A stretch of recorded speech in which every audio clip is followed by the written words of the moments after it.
ब्रज भूमि वो बहुत पवित्र भूमि है और ये ब्रज भूमि भगवान की साक्षात लीला स्थली है। और ये ब्रज भूमि में जब जाओ आदि दैविक अनुभव करने के लिए जाओ। यत्रैव यत्रैव मनोमदीयम तत्रैव तत्रैव स्वरूप। जहां जहां मेरा मन जाए आपके स्वरूप के दर्शन हो। भगवान ने अपने लीला स्थली को प्रकट किया है ब्रजभूमि के रूप में। यमुना जी प्रकट हुए, सरोवर प्रकट हुए, कुंड प्रकट हुए, लेकिन गिरिराज बाबा उनको भगवान ने प्रकट किया शालमली द्वीप के ऊपर। और ये शालमली द्वीप के ऊपर गोवर्धन का प्राकट्य हुआ। द्रोणाचल पर्वत के वहां 3 पुत्र हुए, कांतानाथ, गोवर्धन और चरणाद्रि। पुलत्स्य ऋषि यात्रा करते करते आए और उन्होंने यात्रा के वहां मुकाम किया। विदाई के समय भेंट मांगी कि आपका गोवर्धन रूपी पुत्र मुझे प्रदान करो। उसकी छैया में, उसकी तरेटी में मुझे विराजमान होकर तपस्या करनी है। काशी महादेव जी की नगरी में मैं इसको स्थापित करूंगा। गोवर्धन ने हाँ भरी है। गोवर्धन ने सोचा भगवान ने मुझे कहां प्रकट कर दिया, शालमली द्वीप। ऐसा कहा जाता है कि अफ्रीका खंड के आसपास वो द्वीप था। तो गोवर्धन को लगा ये ऋषि अच्छा संगात, ये ऋषि को पकड़कर मैं चला जाऊंगा मुझे जहां पहुंचना है। गोवर्धन ने कहा ऋषि आप मुझे ले जाओगे, आपके पास इतनी शक्ति है, आपको पता है मैं कितना बड़ा हूं। ऋषि ने कहा मेरे पास बहुत ताकत है, तू चिंता मत कर। गोवर्धन ने कहा मैं एक ही शर्त पर आपके साथ चलने को तैयार हूं। कोई भी हॉल्ट नहीं चाहिए, वाया वाया जर्नी नहीं चाहिए, नॉन स्टॉप जर्नी चाहिए। यहां से उड़े तो सीधा काशी नगरी पहुंचने चाहिए। बीच में अगर हॉल्ट लिया तो मैं वापस टेक ऑफ नहीं करूंगा। ऋषि ने कहा तू चिंता मत कर, हम शालमली द्वीप से चलेंगे तो डायरेक्ट काशी नगरी पहुंचेंगे। Don't worry, be happy. लघु शंका की हाजत प्राप्त हुई। ऋषि लघु शंका में गए। यह ऐसी शंका है जिसका समाधान राष्ट्रपति के पास भी नहीं है। तो वहां गए और लघु शंका करके वापिस आए तो गिरिराज जी उठे नहीं जा रहे थे। प्रियजनों, ये तो बात निकली इसलिए कह दूं भाई। कई बार क्या होता है कथा के अंदर, अभी ठंड वैसे भी बेंगलोर में चालू हो गई है, तो मैंने अधिकतर देखा है कथा में क्या होता है कि वो 3 घंटे का जब सवाल आता है तो फिर कोई विघ्नानुसार, जैसे यहां से एक महिला उठी और यहां से चालू कथा के अंदर बाहर जाए, सब लोग उसको देखते हैं ये क्यों उठी। कि कोई पुरुष उठे तो सब उसको देखते हैं क्यों उठे। अभी आए,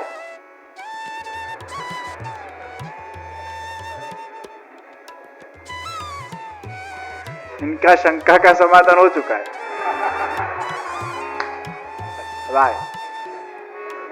अब तो आए तो उनके तरफ सबका दृष्टि जाएगी। आते समय बहुत नहीं जाता है, जाते समय जाता है, क्योंकि आते समय आपका बैक होता नहीं, ऐसा आते समय मैं ही देखता हूं खाली। तो होता क्या है इसमें कि वो इतना कथा छूट गया आपका बीच का, वो कथा छूट जाता है। तो मैं एक उपाय देता हूं आपको कि अगर कल से 3 घंटा निर्विघ्न रूप से आपको अगर कथा का रसपान करना हो तो कथा के 1 घंटे पहले जलपान छोड़ देना। तो 1 घंटे पहले जलपान छोड़ दोगे तो कथा का निर्विघ्न रूप से रसपान हो सकता है। तो ऋषि आए, હવે આવું કહું ને એટલે પછી ઉઠે જ નહીં લોકો। ये मेरा भी एक टोटका है भाई साहब। और वैसे भी आप इतने अच्छे बैठे स्थिर कितने अच्छे लगते हो। यहाँ से मुझे एक अच्छा सागर जैसा लगता है, जैसे सागर किनारे में बैठा हूँ, पर फिर उसमें वेव्स कम आए तो अच्छा है, फिर एक सुनामी जैसा वेव आए फिर वापस नीचे आए वापस आए। ये शांत सागर अच्छा लगता है, पीसफुल लगता है। तो ऋषि वापस आए, ऋषि क्रोधित हुए, तूने मेरे साथ छल किया है, कपट किया है। गिरिराज जी कहने लगे, महाराज मैंने कोई छल कपट नहीं किया है। अरे तूने छल किया, जानबूझ के तूने वजन को बढ़ाया है। गिरिराज बाबा मुस्कुराने लगे, ये तो भगवान की इच्छा है, भगवान की लीला है। ऋषि ने श्राप दिया, जा आज से लेकर रोज तू एक एक तिल घटता जाएगा और समय आने पर तेरा सर्वनाश हो जाएगा। गिरिराज ने कहा, ऋषि जी ये तो मेरे लिए श्राप नहीं, ये तो मेरे लिए वरदान है। ऋषि कहने लगी, ये वरदान नहीं, तुझे श्राप दिया है, तेरा सर्वनाश होगा।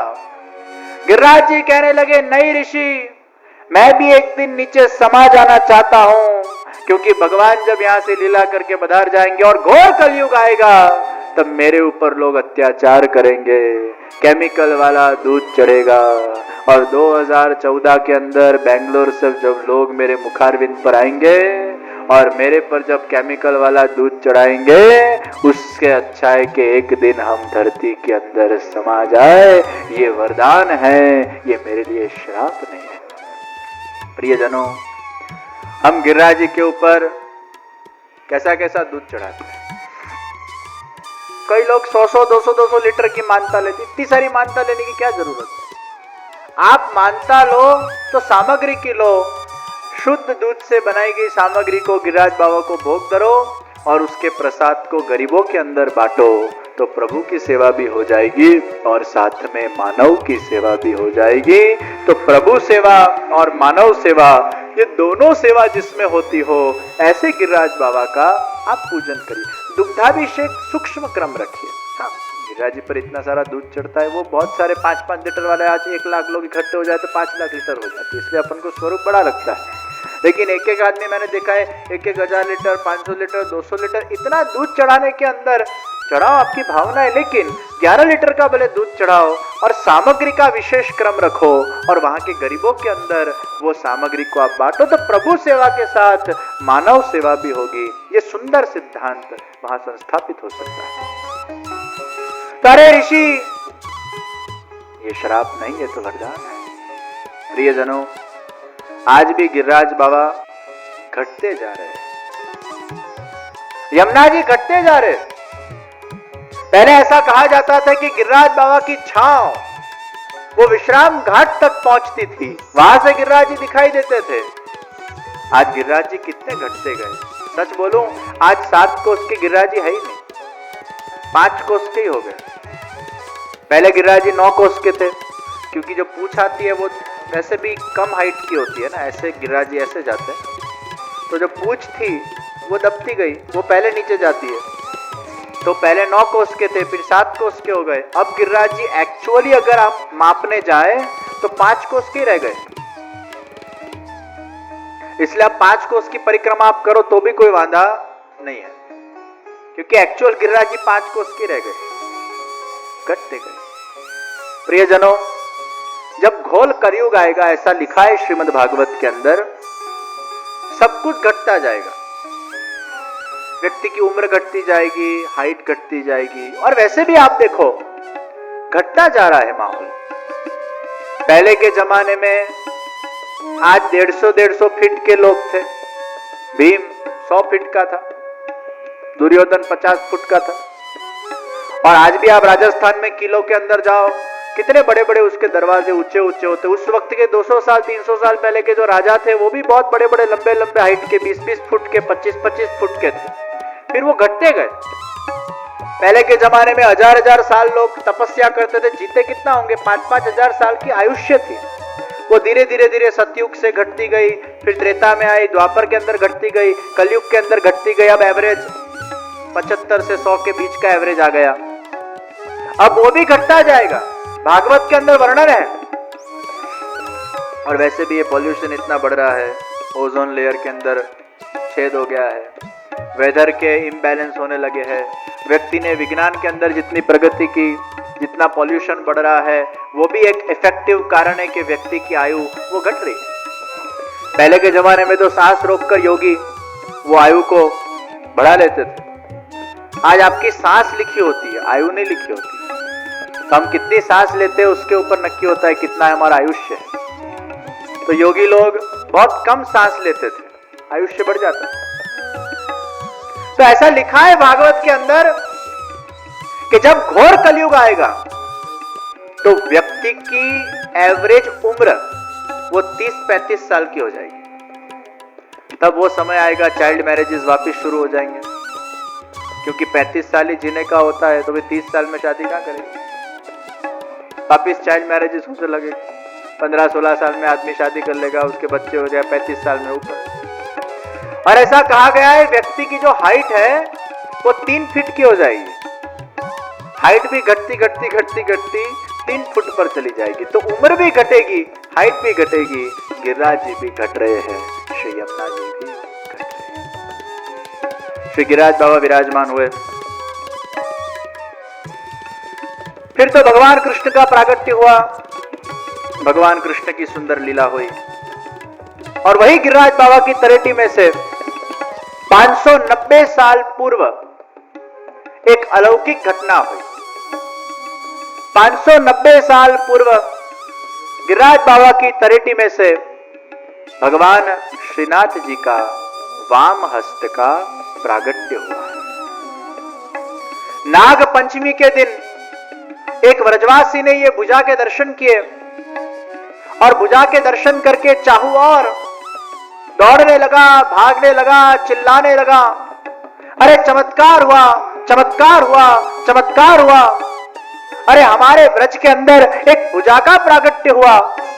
सब ब्रजवासी इकट्ठे होकर दौड़ते दौड़ते भुजा के दर्शन हेतु आए और भगवान की ये प्रकाशमय दिव्य भुजा इतनी सुंदर रूप से शोभायमान हो रही थी।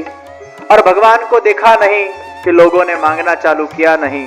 सब लोग भगवान के पास से मांगने लगे, हमारी गाय खो गई है, उसको वापस ला दो। तुरंत उसके घर में गाय आ जाती। हमारे वहां लड़के लड़की की शादी नहीं हुई है, शादी करा दो। दूसरे दिन शादी का फिक्सिंग हो जाता था। कुछ कोई भी ब्रजवासी कुछ मांगने लगा, वो सब उनकी मन्नतें पूरी होने लगी। और पूरे ब्रज के अंदर ये भुजा के ऊपर सबको विश्वास बैठने लगा, ये साक्षात भगवान का हमारे ब्रज के अंदर प्रागट्य होने वाला है। एक वृद्ध ब्रजवासी ने कहा, जब तक ये भुजा अपने आप बाहर ना निकले, भगवान का स्वरूप अपने आप बाहर ना निकले, तब तक ये भुजा के साथ कोई भी प्रकार के हस्तक्षेप करना वो अपराध होगा। केवल पूजा करो, अर्चना करो। सब गांव के वडीलों ने, सब गांव के युवानों ने इस वृद्ध संत से कहा, ये भुजा का महत्व क्या है, वो तो हमें समझाओ। वृद्ध संत ने सबको बिठाया और कहा, सुनो गांववासियों, सुनो ब्रजवासियों, हमारे ब्रज के अंदर साक्षात कृष्ण भगवान का प्रागट्य होने जा रहा है। जैसे 5000 वर्ष पहले भगवान कृष्ण ने प्रकट होकर यही गोवर्धन को धारण करके अनेक ब्रजवासियों का रक्षण किया था, उसी भांति ये 500 साल के पहले वही कृष्ण भगवान का वापस प्रागट्य हो रहा है और वो हम सबका रक्षण करेंगे। हे गांव के ब्रजवासियों, ये हमारा सौभाग्य है कि भगवान का प्रागट्य हमारे ब्रज में होने वाला है। एक युवान ने प्रश्न किया, उस भुजा के द्वारा भगवान ने किस प्रकार ब्रजवासियों का रक्षण किया था, वो कथा का हमें श्रवण कराओ। तब ये वृद्ध ब्रजवासी ने सभी ब्रज भक्तों को भुजा के महत्व ज्ञान रूप श्री गोवर्धन लीला का रसपान कराया है। सुनो गांववासियों, आज से 4500 वर्ष पूर्व भगवान कृष्ण यशोदा जी के वहां प्रकट हुए। अपनी सुंदर बाल लीलाओं के माध्यम से सबके मन को उन्होंने अपने तरफ आकर्षित किया। बड़े होते होते 7 साल की उम्र हुई और गांव के अंदर एक बहुत बड़ा यज्ञ होने वाला था और ये यज्ञ की तैयारी हो रही थी। बाबा के पास लाला पधारे और नंदराय जी को पूछने लगे, बाबा ये कौन से याग की तैयारी हो रही है? लाला, ये इंद्रयाग की तैयारी हो रही है। बाबा, ये इंद्र कौन सी खेत की चिड़िया है?